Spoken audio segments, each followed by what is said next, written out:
군사 사도중련. 모영위에게는 사도중련과 베이라는 두 군사가 있었는데 분노한 모영위의 앞을 물러나 돌아가던 중에 베이가 가만히 사도중련의 소매깃을 잡고 자신이 처소로 이끌었다. 자리를 잡고 앉자 조심스레 베이가 입을 열었다. 주공께서 사적인 감정에 천하대사를 그르칠까 두렵습니다. 낭랑의 최비가 그리 만만한 자가 아니지 않습니까? 일찍이 진무제가 그를 보고 제갈 공명에 비한 바 있을 정도로 지혜가 높은 지장이거늘 주공께서는 어찌 군사를 이렇게 서두른단 말입니까? 베이는 말을 끊고 사도중련의 얼굴을 살폈으나 그가 별다른 표정 없이 가만히 듣고만 있자 다시 조심스레 입을 열었다. 아무리 진이 4분 5열 되었다고는 하나 유주에만 10만이 넘는 군사가 있습니다. 최비가 비록 직위는 낭랑태수에 불과하다고 하지만 그 위세가 유주 자사쯤은 턱짓으로도 부를 수 있는 자입니다. 주공께서 낭랑을 치려 하신다면 긴 세월을 찬찬히 준비하여 호기를 늘어야. 백공은 어찌 이토록 생각이 짧소? 한참 듣고만 있던 사도중련이 말을 끊으며 베이를 힐난했다. 예, 최비는 진황실이 반역자여 반란을 일으켜 낭랑을 점령한 반역자를 누가 도울 수 있겠소?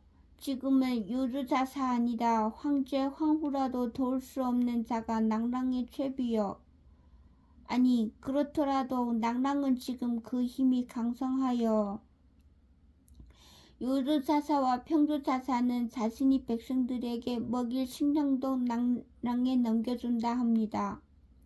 사도중련이 목소리가 커졌다. 반역자에게 식량을 넘겨주는 것은 증인이 한둘 있는 일이고 군사를 동원하는 것은 그 군사의 수만큼 증인이 생기는 일인데 두 일이 어찌 같겠소? 그리고 백공은 지금 주공의 뜻을 규탄하는 것이요? 아역낭자를 향한 연심에 주공께서 조바심을 내는 것이 두려운 것뿐입니다. 이에 사도중련이 크게 한숨을 쉬었다. 공이 아직 헤아림은 모자라나 충심으로 직언을 하니 내 비난할 수가 없어. 이제 내가 주공의 뜻을 대신 공에게 설명할 테니 잘 들으시오. 사도중련은 차를 한 모금 마시고는 천천히 입을 열었다. 주공께서는 깊이 생각하고 암의를 헤아리는 재주는 없으나 천하의 흐름을 몸으로 느끼고 본능적으로 적과 나의 싸움을 헤아리는 분이시여. 그것이야말로 타고난 왕재이지 세상의 복잡다다한 일을 어찌 그때그때 머리로 헤아려 해결할 수 있겠어? 머리보다는 원칙이, 원칙보다는 본능이 더 큰 법이요.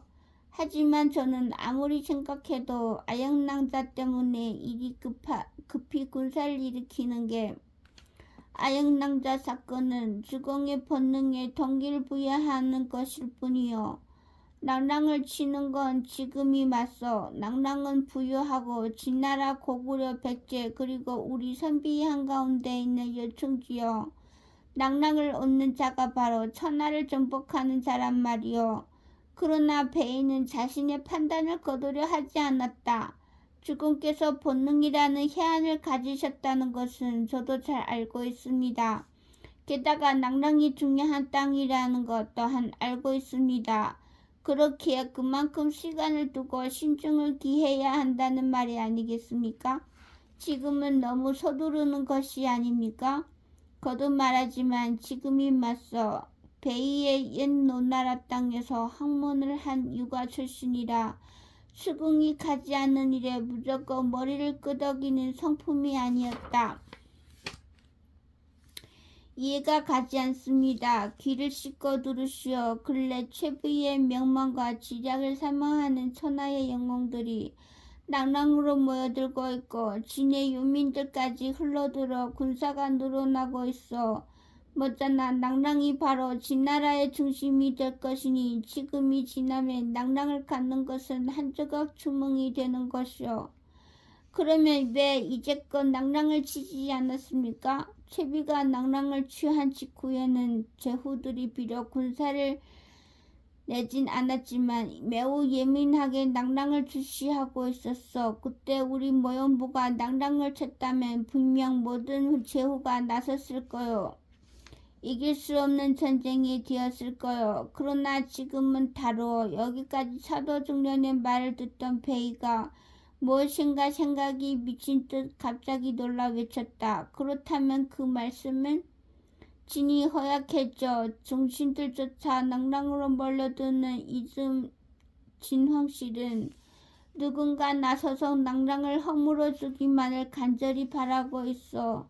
낭랑과 우리의 1대1 싸움이지. 아, 그때와 지금은 같은 낭랑을 쳐도 상대가 다른 거요. 비록 주공께서 아영낭자를 구하기 위하여 서둘러 군사를 일으키는 것은 사실이나 이제껏 계속해서 때를 기다려왔던 것 또한 사실이요.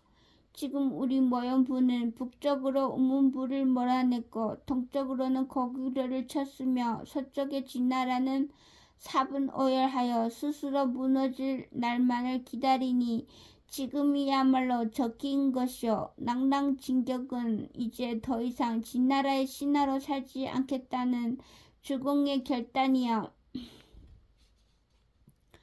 아, 베이의 얼굴에서 비로소 유자의 자존심이 사라졌다. 이런 베이를 향해 사도중령은 내쳐 말했다. 주공의 결단은 한때 기분에 따른 것이 아니여 공은 주공께서 왜 반감과 도환을 두 갈래로 나누어 보낸 것인지 그 이유는 알고 계시오? 아마도 두 장수가 서로 화합하지 않으니. 소심하게 대답하던 베이는 사도중련이 말을 가로막자 바로 입을 닫았다. 그러자 사도중련이 베이를 가르치듯 말했다. 주공이 언제 다투는 장수들을 힐난한 것을 본 적 있어? 오히려 다툼이 그들이 본질 아니요? 하긴 그렇군요. 우리 군사를 보호하기 위함이요. 위추관과 자초관 그 두 것은 낭랑의 북쪽 관문과 서쪽 관문이요. 그렇지요. 고작 군사 2천의 위추관이든 자초관이든 한 것으로만 들어가면 최비는 한눈에 우리의 군세를 알아보고 바로 나설 거요. 그러면 우리 군사들의 목숨이 매우 위태로워지겠지. 하지만 군사가 나뉘어 위추관과 자초관으로 들어가면 최비는 우리 군사가 북에서 서해 이르는 대규모인 걸로 알고 나와서 싸우기보다는 앉아서 성을 방어하려 들 거요. 그러니 우리 군사가 안전하다는 거요. 주공의 대군이 도착할 때까지 말이요. 자, 이제 아영낭자를 위한 시간도 벌고 우리 군사도 보호하려는 주공의 심모 원료가 느껴지시오? 베이가 크게 감탄하며 절하며 외쳤다. 아, 이 모두 사도공의 지략일 터. 공께서는 부디 저희 머리가 모자람을 꾸짖어 주십시오. 베이의 처소를 떠난 사도중년이 헐헐이 걸음을 옮겨 다다른 곳은 모형외 천막이었다. 그가 오자 모형외는 시정을 시켜 간단한 술상을 드리게 했다. 사도중년을 마주 앉히고 몇 차례 술잔을 비운 모형외는 타는 눈빛으로 사도중년을 바라보며 입을 열었다. 내뱉는 목소리 또한 뜨거운 열기가 어려 있었다. 그대가 말해보라. 아영낭자는 주공의 정인이기도 하지만 천하의 제사이기도 합니다. 그녀를 얻는 것은 낭랑을 얻는 것만큼이나 중요한 일입니다. 주공께서는 내리신 결단에 결코 후회를 두지 마십시오. 그대가 지금 아영을 천하의 제사라 하였는가? 예. 하하하하하. 모형외가 크게 웃었다. 막사 안이 울릴 정도로 호탕한 웃음이었다. 제사란 때때로 10만 명의 병사보다 중요하다. 아영이 바로 그러한 제사란 말인가? 모형외는 사도중련이 말에 기분이 덩하였는지 크게 웃으며 그를 재촉하였다. 이에 사도중련이 웃음기를 머금고 답하였다. 일찍이 무죄는 채비와 저 그리고 대장군 문어를 가리켜 지나라의 새 보물물이라 하였습니다. 또 세간의 말로는 거구려 창조리의 지모에 견줄 자가 없다고 하는데 저는 사사로이 여기에 낭랑의 아영 낭자를 더하여 천하의 다섯 제사라 하고 싶습니다. 채비는 흉증을 알 수 없는 데다 계략이 깊고 야망이 커 그 그릇을 감당하기 어려운 자이며 문허는 크고 작은 전투에서 패배한 적이 없으니 과연 명장 중의 명장입니다. 고구려 왕 곁에 있는 창조리는 제가 잘 알지 못하니 평을 하지 않으렵니다. 그런데 낭랑의 아영 낭자는 앞선 이들처럼 이름이 나지는 않았지만 어쩌면 가장 높이 평가해야 할지 모릅니다. 모영외의 눈이 반짝 빛났다. 어째서지? 그녀는 여태껏 일개 장수꾼의 신분으로 천하의 균형을 잡아왔습니다. 과거의 주과장은 재능이 있으되 일개 변방의 도위에 불과한 왕준에게 일개 변방의 도위에 불과한 왕준에게 1만금을 내주었던 적이 있지요. 결국 왕준은 그것을 바탕으로 유주자사가 되었습니다. 진황실이 어지러워지자 유주의 기둥을 세워 천하의 혼란을 미리 방비하고자 한 비책이지요.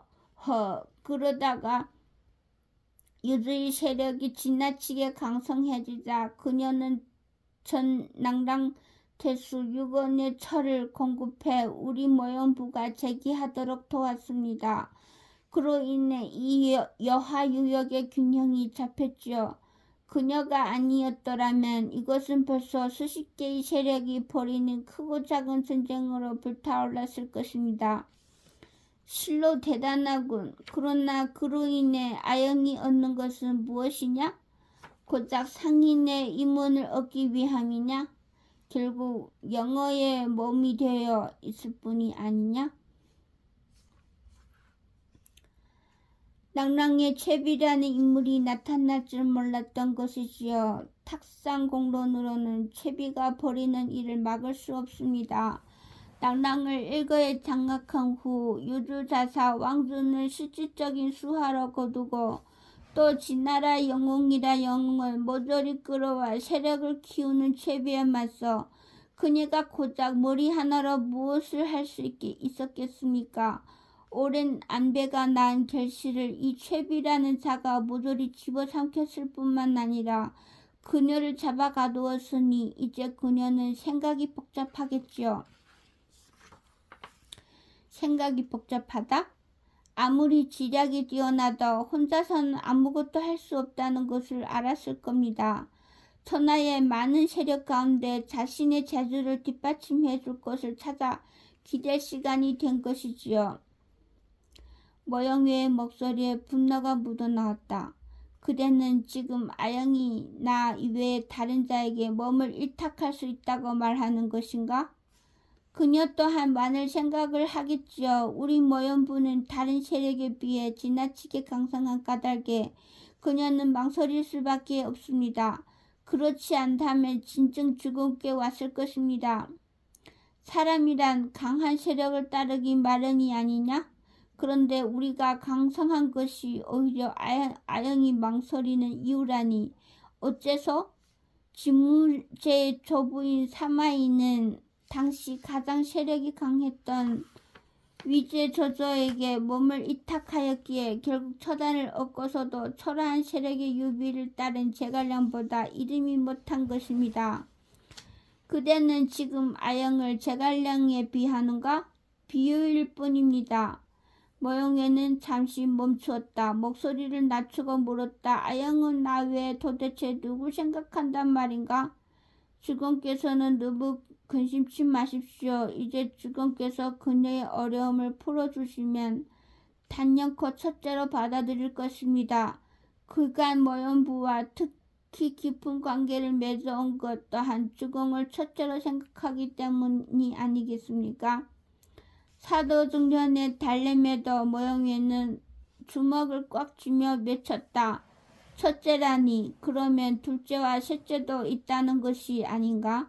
도무지 참을 수가 없구나. 중전 모형부 외에 그녀가 생각할 만한 세력이 또한 어디란 말인가? 모형의 물음에 사도중령은 잠시 생각하다 대답했다. 만일 둘째가 있다면 그것은 주공이 나랑에서 만난 그 젊은 고구려인 것입니다. 다루, 그 쥐새끼 같은 작자를 모형에는 다루를 선명하게 기억하고 있었다. 그와의 기억을 되짚는 모형의 눈이 타는 듯 이글거렸다. 그자는 아무런 호의도 없이 한 늙은이와 주대부의 집에 있다가 주공과 마주쳤습니다. 우리 모형부의 태산 같은 장수들 모두를 거느린 주공과 말입니다. 그리고 그 앞에 태연이 경매에 임했고 낭랑이라는 글자를 값으로 써냈습니다. 천하제일의 배짱이 아닐 수 없습니다. 그러나 그자는 일개 장사꾼이 아닌가. 주공 과거에 우리 모형부를 생각해 보십시오. 아영남자가 모형부와 인연을 맺을 때 주공은 거의 저세상 사람이었습니다. 그녀는 앞을 내다볼 것이지요. 그리고 그자는 평범한 장사꾼이 아닙니다. 장사꾼이 아니라니 분명 낭랑의 철을 사러 온 자였다. 그러니 철을 놓고 경매를 벌인 게 아닌가? 고구려 왕의 조카 을불이 수많은 철 수레를 숙신으로 보냈다고 합니다. 바로 그자입니다. 뭐라? 그놈이 을불이란 말인가? 틀림없습니다. 아영은 그놈을 장차 세력을 떨칠 인재로 보고 있다는 말인가? 과거 나를 보던 그 눈길 그대로 그놈을 보고 있다는 말인가? 그렇게 보았기에 주공과의 경매를 열지 않았겠습니까?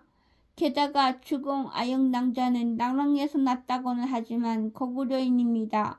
그러니 자신의 뿌리에 대해 생각하지 않을 수 없는 일이죠. 사도중년이 말이 끝나자 모형이는 눈을 감았다. 손에 잡은 술잔이 심하게 떨리는 것이 그의 분노가 작지 않음을 짐작케 하였다. 한참 동안 마음을 진정시키던 모형애가 눈을 뜨고 입을 열었다.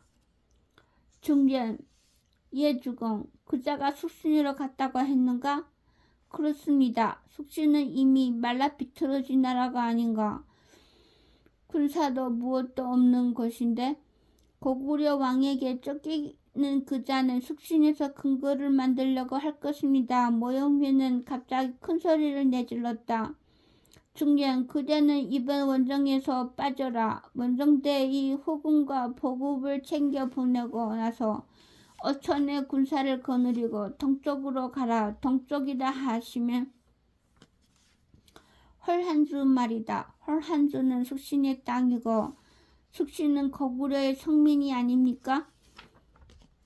자칫하면 고구려와 싸움이 벌어질 우려가 있습니다. 그러니 아야로나 번나발을 보내지 않고 중년 그대를 보내는 게 아니냐. 가서 그놈만을 죽여라. 고구려 왕도 그놈을 죽이려 하니 나와 고구려 왕은 뜻이 같다. 무슨 말인지 알겠느냐? 제가 주공께 괜한 말씀을 올렸군요. 이것이야말로 주공께서 경계하시던 사적인 감정이 아닙니까? 물론 사적인 감정이다. 그러나 그놈을 죽이지 않고는 견딜 수 없을 것만 같구나.